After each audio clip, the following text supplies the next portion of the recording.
بسم الله ولا حول ولا قوة الا بالله العلي العظيم.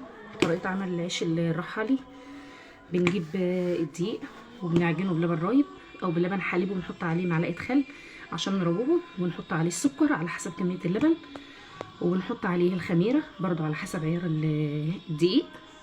كل كيلو دقيق بياخد معلقة خميرة، وبياخد معلقتين سكر، وبياخد معلقة صغيرة ملح. خلاص بنروبه وبندوبه وبنحطه، بيبقى دافي، بندفيه على النار وبنعجن بيه. ال2 كيلو الدقيق بياخدوا كيلو ونص لبن، ماشي، وبياخدوا نص كوبايه سمنه. ولو احتاجتي ميه بتحطي حاجه بسيطه، او احتاجتي لبن بتضيفي. لو احتاجتي ما بياخدش اكتر من كده سمنه عشان يبقى كويس، يبقى خفيف، ما يبقاش تقيل. بنعجن باللبن الاول، وبعد ما العجينه بتتشرب اللبن كلها بنحط عليها السمنه. احنا هنا عجننا باللبن وحطينا عليها السمنه وعجناها لتناها. عندنا بنقول لت يعني بخدم العجينه عشان تديني عرق. كل ما تتعجن كويس بتدي عرق كويس، والرغيف بيطلع كويس. نخلصها ونرجع معاكم.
بسم الله. طبعا ده بقيه الفيديو بتاع العجين بتاع الرحالي العيش. بسم الله ما شاء الله.